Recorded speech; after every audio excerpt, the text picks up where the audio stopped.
we have with us today Tristan Kromer, who has digitally connected with us all the way from San Francisco.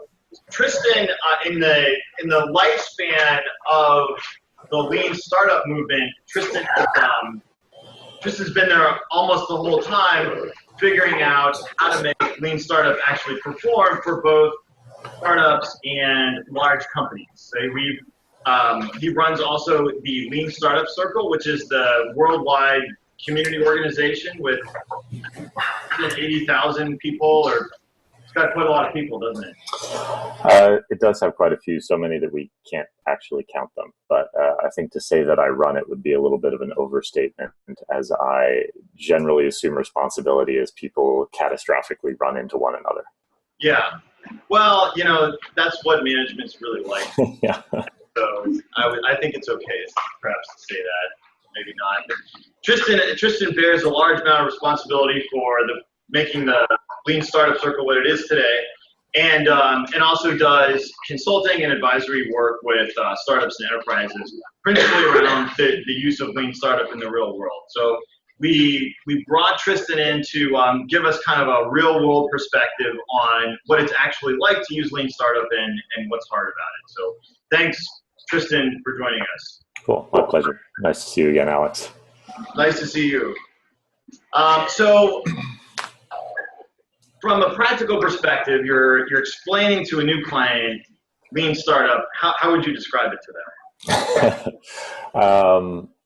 That's kind of a loaded question. Normally, nobody comes to me unless they already know what Lean Startup is. We can pretend that. So the essence of Lean Startup is kind of very fundamentally simple and something that we all know from childhood, right? It's try something, see if it works, try something else if that doesn't work. I would go a little bit farther and say that the primary three principles of Lean that I'm concerned with it's not the methodology. It's not like, hey, everybody should put up a smoke test or make a landing page test. Not everybody should do concierge testing. It's not any one of these individual tactics that we read about in blogs, or that we see a famous case study of Drew Houston talking about his video MVP. It's not any of those individual things. It's the philosophy behind that movement. So those three principles to me are number one, ignorance, right? So we need to start from a position of ignorance if we're going to learn anything. If you're not willing to admit what you don't know about your business model, about your customer, about your value proposition, about your channel, about your partners, et cetera, you cannot learn anything about that. You're starting from a presumption that the world will behave as you predicted in your magical crystal ball, and that's just false. So we have to start from a position of ignorance. What would you say is the opposite of ignorance? Foolhardiness. Uh-huh. The opposite of ignorance is validated learning or knowledge. But for all practical intents, it's pride and ego is the opposite of ignorance. Gotcha. Thanks. Okay. Sorry. Do you want to talk about build, measure, learn, and perspective? Yeah. What's number 2 and number 3? Okay. Number 2 is perspective. Right. So the source of all knowledge is outside of ourselves and outside of the building. So we need to, once we've established what we don't know, we need to go out and learn it. And the only way we get that information is through others. Okay, in particular, our customers, most of all. This is kind of the unwritten principle of startup, but I always find that when we run experiments, particularly at the early stage, we're generally dealing with not a lot of information, not a lot of data, no statistically significant sample size. So it behooves us to get as many perspectives as possible from different customers, from different types of experiments, from different types of research. So what we're really trying to do really early on in the company is run, qualitative interviews and get one perspective that way. And then we're going to run a quantitative test and get some data that way. And through these multiple points of information, we're going to attempt to triangulate the user desires, the customer journey that's going to be the most satisfactory. So perspective is really critical. And I would even go so far as to say that even the perspective of our fellow entrepreneurs is extremely valuable. We're not often able to sense our own blind spots. We're not often able to identify where we're actually ignorant. And your most valuable resource in becoming an entrepreneur is actually not any particular tactic. It's not a book. It's not anything. It's just the person sitting next to you. So if you can turn around and convince the person sitting next to you to challenge your opinion, to point out where you might be going wrong, that is an incredibly valuable perspective that you need to bring in to your company. And then the third principle is just build, measure, learn. Build, measure, learn is, I guess you guys have talked about that already, right? Cool. So we talked about the use of the scientific method and kind of moving from a testable idea towards experimentation and then back through. I don't know if we use build. Why don't you introduce build, measure, learn if you don't mind? Because I'm not sure we framed it in exactly those terms. Well, so in terms. I mean, you've got a whole bunch of people sitting behind you. What do these guys think build, measure, learn is? I don't think I told them. So. Oh, okay. All right. Great. In those particular terms. Okay, so look, build, measure, turn is it's kind of very basic. Like I said before, try something, see if it works, try something else. We've been doing that since we were kids. You guys, if you're in business school, you might have heard it as observe, orient, decide, and act. That's the Air Force's terminology for it. Designers might say think, make, check. Business school people are probably more likely to have heard, plan, do, check, act from Deming. The basic principle is, again, just try something, see if it works, try something else. The unique perspective that Lean Startup brings to that concept is that, number one, speed is critical here. Okay? So the rate at which we go around that loop, okay, the rate at which we can build something, see if it works, and try something else, is in fact more closely associated to the success of our company than anything else. The amount of money we have, the amount of venture capital we might raise, that might extend our runway in terms of the length of time that we have before we go out of business. But if you take 1 year to build your product, let's say I'll give you $1,200,000. I'm going to give you a couple of engineers. They're going to cost you $100,000 a month, and it's going to take you 1 year to build your product. Altogether, like, how many opportunities do you have to succeed in this business? Okay, no, you have absolutely zero chances to succeed, right? Because at the end of that 1 year, you have run out of money and you have done no marketing and no customer acquisition. Okay, so zero, you have absolutely no chances to win. On the other hand, if I take that $1,200,000 and I tell you to burn it, like burn that money at a rate of like $40,000 a day if you need to. Okay? And I want you to run one experiment per day. Okay? Yes, you'll run out of money in 30 days. Your runway is technically shorter, but that's not what's important. You now have 29 chances to learn something. If you can build that quickly, build small enough that you can build small experiments to learn tiny, tiny little things about your customer, about your business model, about if there are customers, the most important thing. That's your true runway. Your true runway is the number of iterations and cycles through that loop that you can get. And the second part that you should probably know about Build, Measure, Learn is that it's actually written twice in the Lean Startup book, but nobody ever seems to read those two paragraphs. It's very tiny. That loop is actually backwards. It makes no sense as stated. Right, so Build, Measure, Learn is the functional equivalent of what I sometimes call 1,000 monkey testing, right? So this is the thing where you get 1,000 monkeys and you stick them in front of 1,000 typewriters, and then you kind of give them enough time and hope to come up with Shakespeare. That's not a very efficient way of experimenting. Instead, it might behoove us, actually, that sort of way of experimenting works kind of at scale. That's how you get things like the Yo app. Does anybody have the Yo app? Okay, great, like, awesome, that was fun for 5 seconds. You can succeed that way, it's just highly unlikely. And if you and 1,000 other entrepreneurs are doing that, okay, you might get something, but it also could be one of the other 999. If you want to give yourself the best chance to succeed, your best bet is to go through that loop backwards. That is, figure out, again, what do you want to learn?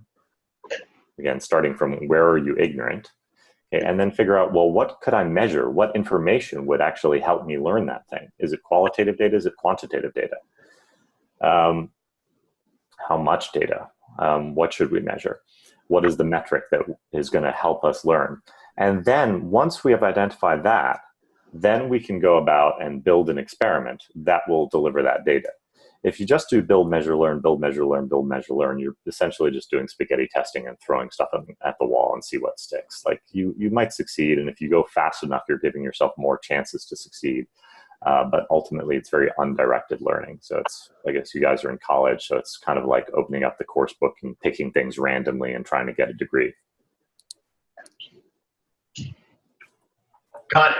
And Lean Startup, it certainly has a lot of tailwinds. It's popular. There's a huge amount of interest in it.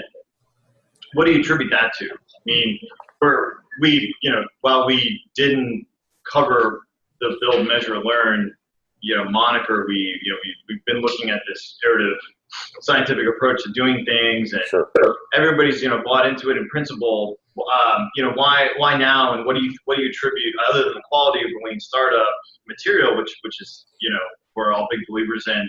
What else would you attribute the huge amount of interest to this? I mean, there's a few factors, and probably not all of them are really critical to dig into too deeply. I mean, Lean Startup did come about. Entrepreneurship is counter-cyclical. For those of you that have already taken an economics class, right? If you really want to encourage entrepreneurship in your society, the best thing to do is crash the economy. Everybody will be fired and have to go get a job. So Lean Startup came about during the financial crisis, where it gained a lot of popularity. These concepts have been around for a very long time. A lot of these methods have been around for a really long time, but it really started hitting in the financial crisis, and then just kind of boomed up from there. I think pragmatically, Lean Startup really reduces the cost of failure, okay, by an extraordinary degree.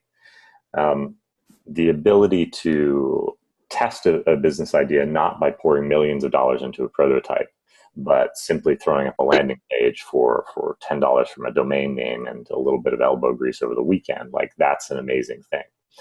There are a lot of other factors involved there that make that possible, including software as a service, platform as a service like Heroku. I'm not an engineer by trade, but I can build a functional prototype in about 48 hours. And I've never gone to school for engineering. So all those things have reduced the cost of creating a startup from millions of dollars in the 1990s to tens of thousands of dollars or less now. So that's a huge reason why this sort of methodology is even possible now. But the most human reason, I think, is that it gives us a sense of control, in that entrepreneurship is now more of a skill that we can actually learn and practice in what was otherwise a very mysterious domain populated by these geniuses like Steve Jobs and Elon Musk, whose failures have been kind of pushed aside and people have forgotten about the Newton and the next, but they'll kind of allow us to progress in a real way towards a vision. And that sense of control is actually very, very empowering. It allows us to not be making a wild, insane decision to go start a company, but actually go and test that idea, even perhaps while we're still in school or still have a job, and mitigate the amount of risk that we're putting into an entrepreneurship venture. And with the popularity of Lean Startup, you have a lot of people that are enthusiastic about this and generally subscribe to the ideas. And then I would say at least a much smaller set of people that actually enable themselves with these Lean Startup practices on a day-to-day basis. What do you think are the hardest things about actually getting in and being able to use Lean Startup effectively? Yeah, I mean, unfortunately, everything about our genetics and biology are kind of wired to avoid doing anything remotely related to Lean Startup. I mean, we avoid failure. Like that is hardwired into us. Most creatures on the planet, in fact, avoid failure. If you pick a fight, Um, we're trained to run away. Right? If there's a chance that we might actually injure ourselves seriously, like we need to avoid that fight, because out in the wild, if you have a broken leg, like you're done for. Okay? You're tiger dinner. So the idea of going out and failing rapidly is something that's a complete anathema to us. And in fact, I mean, you guys are all in college, so you know, everybody here go to bars, okay, or go out to parties. Graduate school, but I think Graduate school, I think they probably still go out to bars, right? You know, when you go out and you see somebody who you find attractive, how many of you actually go and speak to that person? Silence. Some of you are. a lot of them married. So. Okay. I don't know. I've heard some things. But I think they're following you. Yep. You all remember the time, right? It's very hard. Like that is in and of itself a very hard thing, to go up and speak to somebody and risk failure. We risk our egos and we put them all on the line.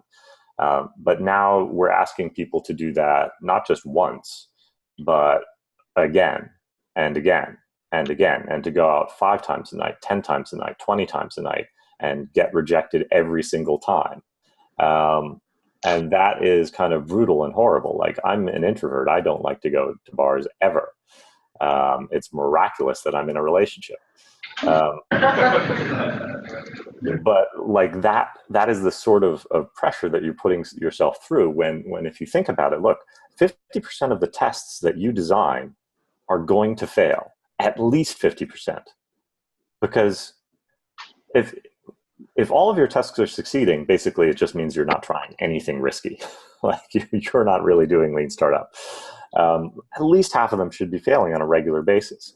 And getting a team together to go and run a test and fail and get them to shift their perspective to the point where it's like, yay, we failed, awesome.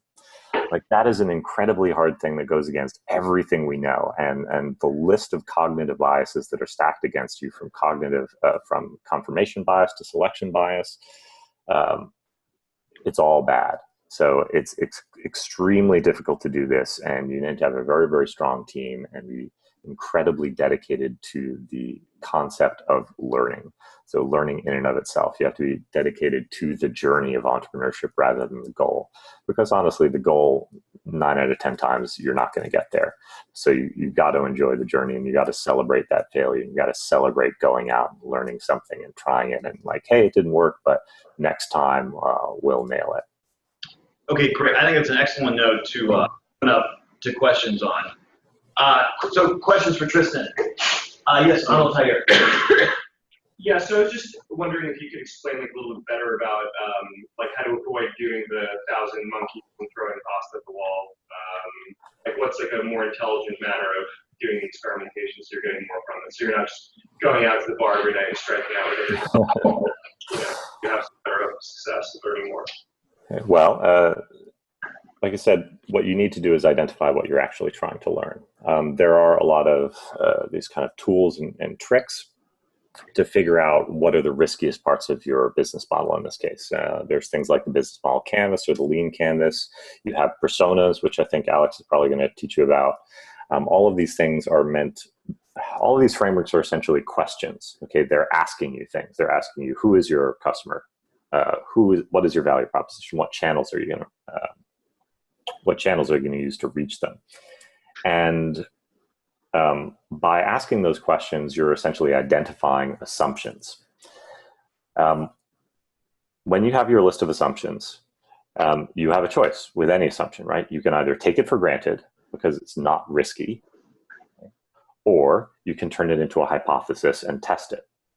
So if I'm pitching a business about a radical new drug that cures cancer, or no, let's go for malaria. Okay, I'm going to cure malaria. I've got a radical new drug that cures malaria. What's the riskiest part of that? That no one wants to buy. Is that risky, that nobody wants to buy malaria drug? What's your big assumption? So you're gonna FDA approved.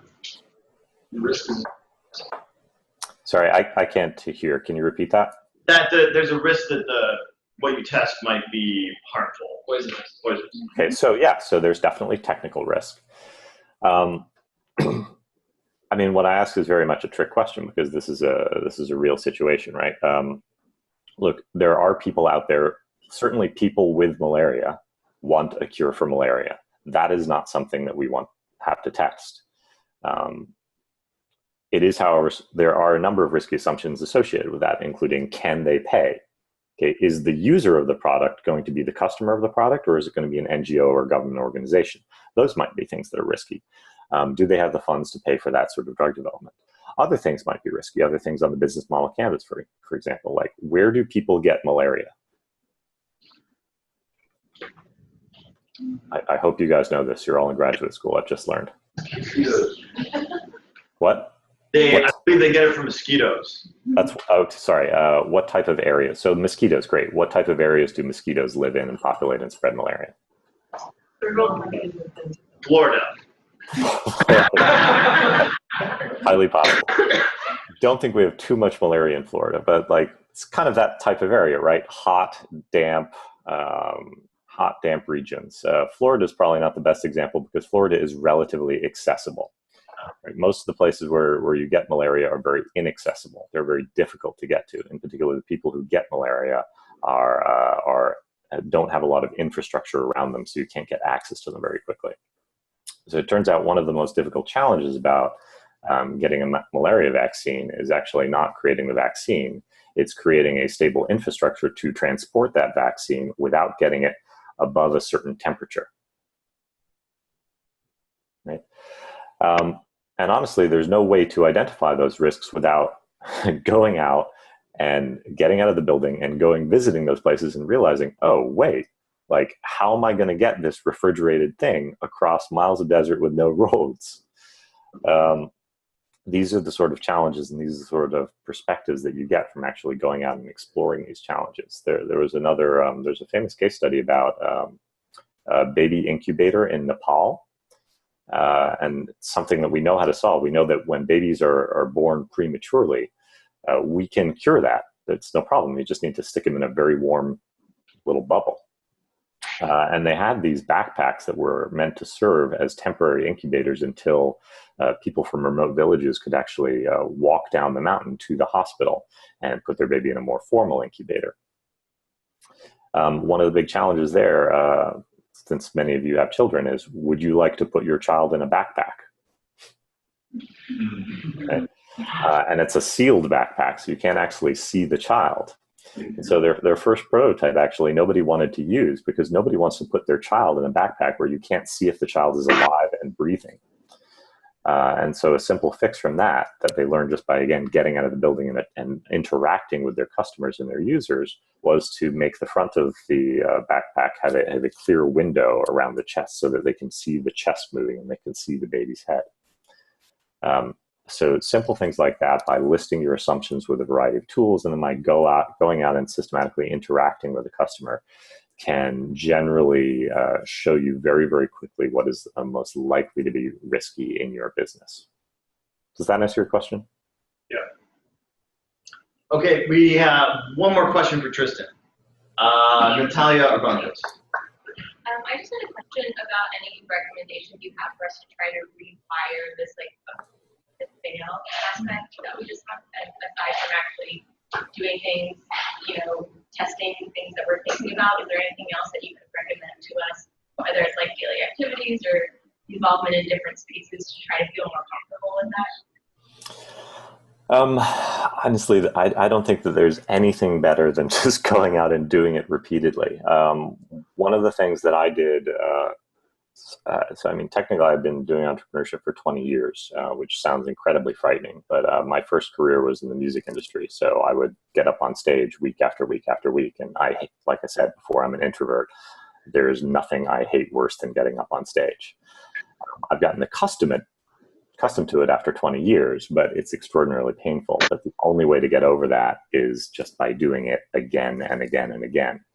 When I moved to Silicon Valley 5 years ago, I did my first tech startup here in Silicon Valley as an entrepreneur, not an intrapreneur, totally crashed and burned.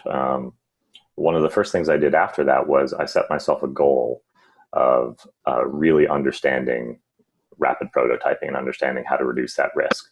So what I did is I gave myself 4 weeks and I said, I'm going to launch a different product. I'm going to create a different MVP once a week for the next 4 weeks, okay, just to practice doing that. And it was incredibly beneficial to me, just that repeated practice, and not even caring if those 4 projects succeeded or failed. Some of them were fundamentally simple. One was a wiki for people that were coming to Silicon Valley and moving there. One was actually my blog, which is still running. Another one was a directory of tools of some sort, software as a service tools, and I can't even remember what the other one was. So they were all very simple concepts, but they taught me very quickly how to hack something together with limited technical skills that I could use to prove out that idea. So that repetition is huge. Having a core group of people with you, like these people sitting next to you, that can go on that journey with you and celebrate that failure with you week after week is the strongest thing that you can possibly have. The amazing thing about Silicon Valley that is still quite different than every other place is that when you fail here, so when I started my first tech business, when I left my very well-paying job at a nice company in Switzerland to go start a new venture in the middle of the financial crisis, there is not one person that sent me an email or called me on the phone and said, hey, congratulations, that's awesome, like, good luck. Like, nobody said that. But when I shut that business down 9 months later, I got email after post after a phone call from people saying, congratulations. Like, congratulations on your failure. Like, thank you for letting us know, because we posted like we were shutting down, we posted why we were shutting down and what we learned from that experience. And I still get, even years later, I was getting phone calls of people saying like, thank you so much for writing that. That gives me confidence that I can go out and try something and fail and still recover from that. So that aspect of the Silicon Valley culture is still very unique. And I would encourage you to find some people that are like you and are comfortable and want to learn that and are going to create a positive environment where it is okay to fail. And it is in fact expected and encouraged, and that it's not really failure as long as you learn something from that experience. All right, well, Tristan, thanks so much for making the time and getting up so early to visit with us here.